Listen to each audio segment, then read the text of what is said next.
Et nous parlons santé aujourd'hui avec l'organisation du colloque consacré au chlordécone depuis lundi à Gosier. Notre intervenante, le docteur Mona Gélus-Siméon. Bonjour, docteur. Vous êtes chef du service hépato-gastro-entérologie du CHU de la Guadeloupe. Merci de nous répondre devant la caméra de Maurice Bourbon ce midi. Vu de l'angle de la santé par rapport à ce colloque qui se déroule ici, quelles sont les connaissances dont nous disposons aujourd'hui? Bonjour Monsieur Robin, tout d'abord merci pour votre invitation. Donc effectivement ce colloque est pour nous l'occasion de se réunir entre scientifiques de divers horizons et de partager nos connaissances, nos résultats de recherche sur la thématique du chlordécone en santé. Votre service est directement impliqué au CHU dans la prise en charge de personnes concernées par le sujet. Et que disent les études connues aujourd'hui? Oui, alors plusieurs études ont été valorisées sur le plan scientifique là au cours de ce congrès. Alors avec 3 axes, une première axe sur l'imprégnation des sols et l'imprégnation de la population par cette molécule. Un aspect plus diagnostic médical pour savoir quelles pathologies peuvent éventuellement être assimilées à des taux toxiques de chlordécone dans le sang. Et puis un aspect éventuellement pour essayer de préconiser un certain nombre d'attitudes alimentaires ou de traitements qui plus est en vue de diminuer cette imprégnation. Pour répondre à votre question plus précisément, ma thématique de recherche concerne les maladies du foie.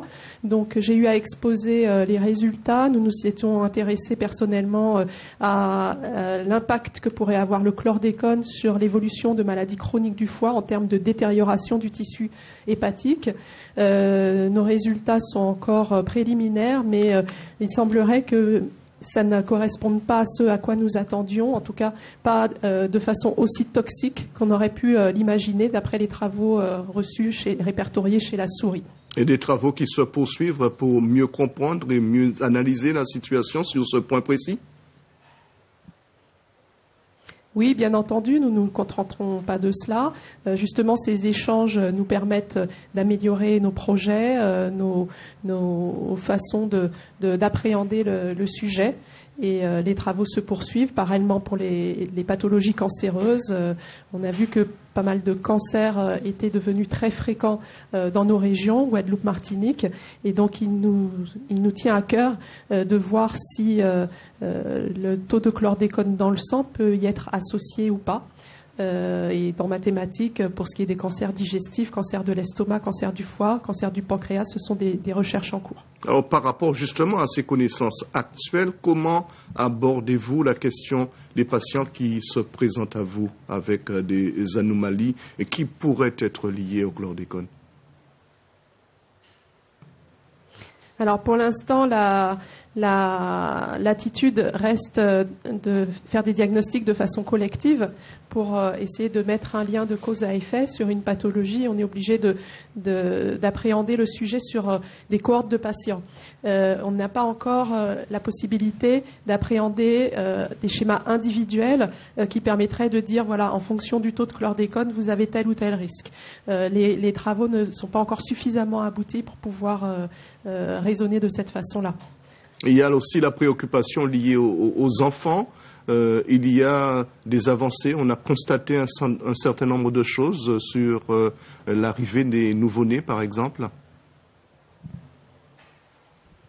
Effectivement, il y a cette fameuse cohorte Timoun qui maintenant a presque plus de 10 ans de recul et qui évalue en fait l'impact que peut avoir le chlordécone sur l'évolution de l'enfant. Maintenant, ces enfants sont devenus grands, ce sont des grands Timoun comme on dit, et donc il est possible que ça ait des répercussions sur leur puberté, leur fertilité. Donc tout ça est encore à l'étude, mais les travaux n'ont pas encore abouti. Alors est-ce que jusqu'à maintenant, par rapport à ce que nous savons aujourd'hui, est-ce qu'il y a des signes apparents qui peuvent donner une indication sur les conséquences de cette pathologie, de l'utilisation du chlordécone chez le nouveau-né guadeloupéen ou martiniquais?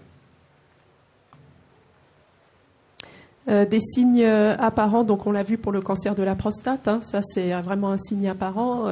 Tout le monde connaît de proche ou de loin quelqu'un qui a un cancer de la prostate aux Antilles-Guyane, et donc l'incidence est majeure. Ça fait partie donc des signes apparents, mais pour ce qui est des autres thématiques, pas de réels indicateurs. Quel est le message de la communauté scientifique aujourd'hui envers la société pour réparer les dégâts, voire stopper les dégradations observées chez l'humain, bien entendu, par rapport à ce que vous savez à l'heure où nous parlons? Alors pour l'instant, l'attitude, c'est surtout dans la prévention. C'est les objectifs donc, des programmes tels le programme JAFA pour essayer de mieux consommer. Et une autre attitude serait effectivement grâce à l'ARS. Nous avons mis en place un certain nombre de possibilités pour tout un chacun de mesurer sa chlordéconémie.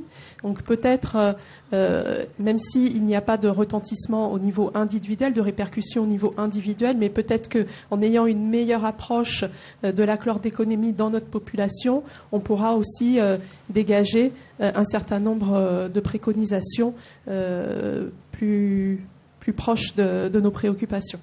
Merci. Merci beaucoup d'avoir été en direct avec nous depuis le Gosier où se déroule ce colloque consacré au chlordécone aux Antilles, Guadeloupe, Martinique. Merci, docteur.